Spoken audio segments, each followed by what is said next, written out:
Amen. Alors, nous ne parlons pas de tout le mariage, nous ne parlons pas de mariage. Nous parlons qu'un chrétien est marié à une non-chrétienne. Ou une non-chrétienne est mariée à un chrétien. La Bible dit que l'autre est sanctifié à cause de l'autre. Alors pourquoi les gens aujourd'hui, oh telle sa femme est sorcière, oh telle, ils ont découvert l'hérésie a gagné l'église de Jésus-Christ. Il y en a qui vont changer tous les noms, quand il y a des noms, j'ai dit qu'ils changent de nom, mais c'est faux. Olympe qui était ami de Paul, c'est le nom des dieux grecs, Olympe, vous lisez la Bible, il est mort Olympe, il est au ciel. Le pouvoir sanctificateur du sang de Jésus. Amen. L'hérésie est entrée partout, le mariage. Amen. 1 Corinthiens chapitre 7, verset 14. On va vraiment parler de ça aujourd'hui là. Amen. Gloire à Jésus-Christ. Amen. Amen.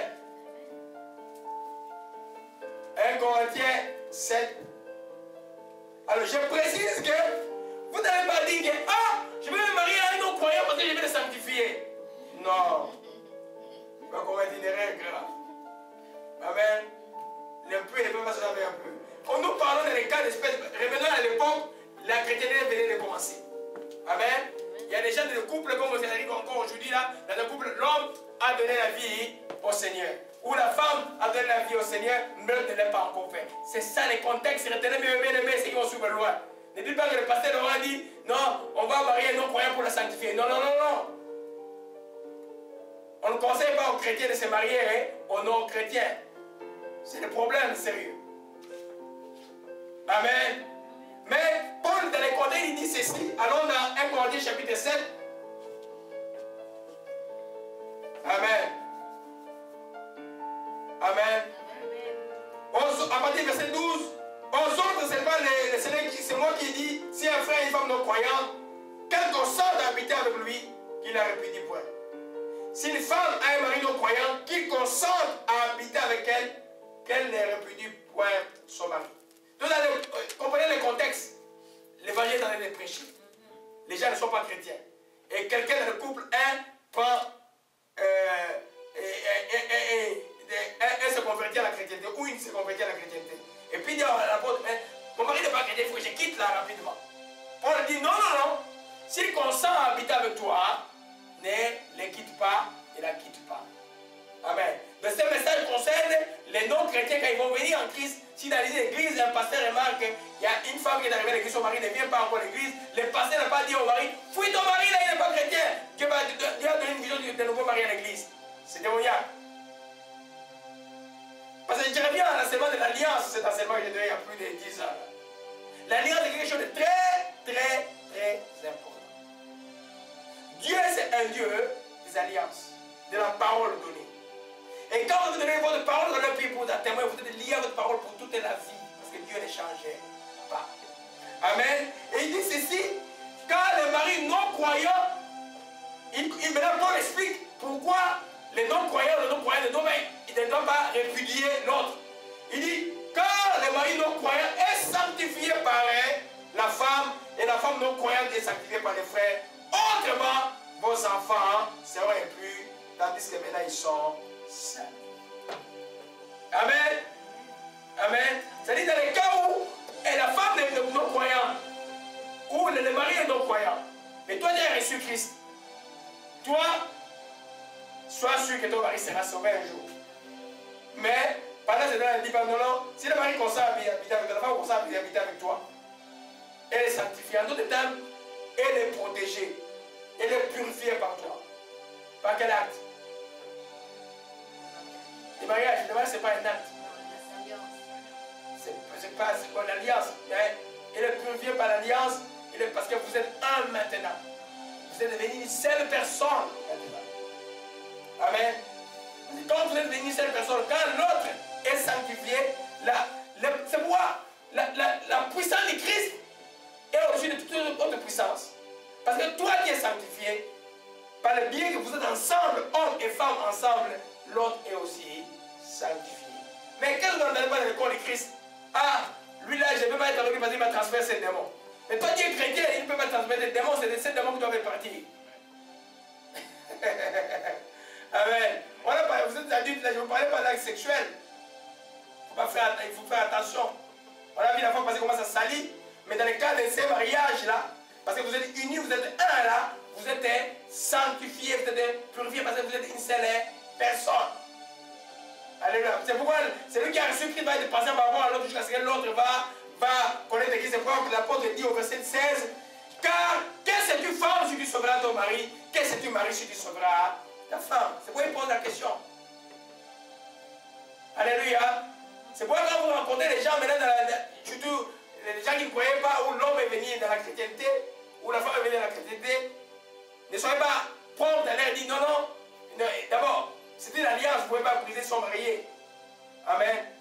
Laissez, si les non-croyants disent que moi je ne veux pas parce que tu es une chrétienne, la chrétienne est libre dans ces cas-là. Mais si elle est consent à rester, elle est sanctifiée. Et les enfants sont purs. Amen. C'est un peu l'effet indirect de ces deux éléments de sanctification qui est le Saint-Esprit et le sang de la vie du croyant. Amen. C'est-à-dire que par l'alliance, parce que l'alliance est quelque chose de très important. Vous vous souvenez des Gabonites, n'est-ce pas? Les Gabonites, c'est un peuple d'Israël qui est venu mentir. Il a dit au peuple d'Israël, il est venu dire à Josué et les chefs d'Israël, nous venons de loin, notre Père sait. Nous avons entendu que votre Dieu est grand, nous voulons faire alliance avec vous, parce que nous voulons pas avoir de problème. Josué et les anciens d'Israël ont de consulter l'Éternel avant de prendre l'alliance. Non, ils ont fait alliance en invoquant le nom de l'Éternel. L'alliance était scellée. Alors le terme, les Gabonites sont devenus comme le peuple d'Israël. Les peuples d'Israël sont devenus comme les Gabonites. Quelques siècles après la tête de Samuel, vous allez lire, quand Dieu s'est fâché contre Israël, David cherchait, le peuple s'est dit, pourquoi Dieu fait cela? Il dit, à cause de Saul qui a détruit mon peuple, les Gabonites. Dieu a appelé maintenant les Gabonites son peuple. Oh! Amen. Mais c'est pas évidemment le mensonge. Alléluia. Voilà pourquoi Jésus dit ne jurez pas. Prenez pas le nom de Dieu dans vos histoires de serments là. Quand vous l'avez pris, vous êtes lié à la mort. Au dernier, vous serez jugé. Israël a perdu, la famille de Saul est morte à cause de ces peuples menteurs qui est venu mentir Israël, mais ils ont pris le nom de l'Éternel en vain. C'est pas des choses qu'il faut être intelligent. Voilà pourquoi je ne suis pas apte, quand quelqu'un me propose que je ne suis pas apte d'aller. Parce que c'est la responsabilité de juste tombera sur ma tête. Alléluia. Amen. Amen. Alors nous comprenons maintenant que, je vais le lire qui peut nous lire dans l'autre version, qui est notre version 1 Corinthiens 7, verset 14. Amen. Verset 14 à 16. Alléluia. Amen. C'est un message que beaucoup vont écouter et vont dire, mais la parole le dit, vous êtes sanctifiés. En d'autres termes, si ta compagne elle n'est pas croyante, si elle n'est pas croyante, si elle soit sorcière, sur tout ce qu'elle fait là, ça n'a aucun effet dans votre vie parce que toi tu es sérieux avec Dieu. Amen. Aucun effet. Alléluia. Et 1 Corinthiens 7, verset 14 à 16. Amen. Je lis dans le nom du Seigneur. En effet, 1 Corinthiens 7, verset 14 à 16. En effet, le mari non-croyant est proche de Dieu à cause de son union avec sa femme. De même, la femme non-croyante est proche de Dieu à cause de son union avec son mari chrétien. Autrement, vos enfants seraient considérés comme impurs, alors que, en réalité, ils sont proches de Dieu. Amen. Amen. Oui, un peu proche de Dieu, c'est appartenir à Dieu. Amen. Alléluia. Amen. Amen. Amen. Ça, il faut vraiment expliquer ça aux gens, parce que ça cause beaucoup de problèmes dans les gens qui commencent, qui vont revenir en Christ. Je sens qu'il y a un second vague de réveil qui va arriver au Congo, les vrais qui va arriver bientôt là au Congo. Amen. Et il y a beaucoup de gens qui vont se remettre à la vraie chrétienté. Ils ont vu que le message, les gens qui ont donné le message des réveils, il y a même des gens qui sont aidés. Que les gens considèrent que son serviteur, ils disent en fait c'est des gens démoniaques. On les appelle pasteurs, mais ils sont démoniaques. Et ce comment vous voyez un peu de magicien dans la rue? Il n'y en a plus. Amen. La chrétienté, nous avons la puissance que pour la vérité. Alléluia. Donc, à cause du sang de Jésus et du Saint-Esprit qui a sanctifié la croyante ou le croyant, dans l'union des mariages, l'autre est sanctifié, est proche de Dieu. C'est pas pour dire, femme sera, se dit si tu sauveras ton mari. En d'autres termes, la finalité que l'autre donnera sa vie à Jésus-Christ, c'est question de temps. Question de temps. Souvent les gens croient que donner la vie à Jésus-Christ, c'est avoir des dons exubérants. Peut-être la personne qui a donné sa vie en Christ me dit, ah, mais on dit, ce papa ne prie pas. Mais même le papa a enseigné la donné sa vie en Christ, vous ne savez rien. Alléluia. Amen. Alléluia. Amen. Gloire à Jésus-Christ. Amen. Donc, nous voyons comment est-ce que nous sommes sanctifiés. Et alléluia. Revenons sur le sang de Jésus, utilisez cela.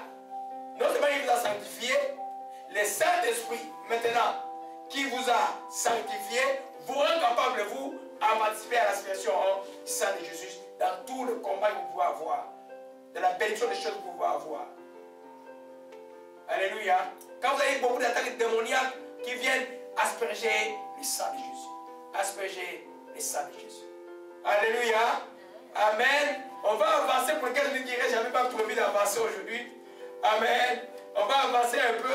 Amen. Avec tout ce que nous avons vu, on vient en voter de départ qui dit simplement ceci que la sanctification sans laquelle nul ne verra le Seigneur. Voir le Seigneur apporte quoi? Des bénéfices, n'est-ce pas? Amen. Il y a des bénéfices à voir le Seigneur. Amen. Il y a des bénéfices d'avoir la faveur de Dieu sur soi. Amen. Je disais à quelques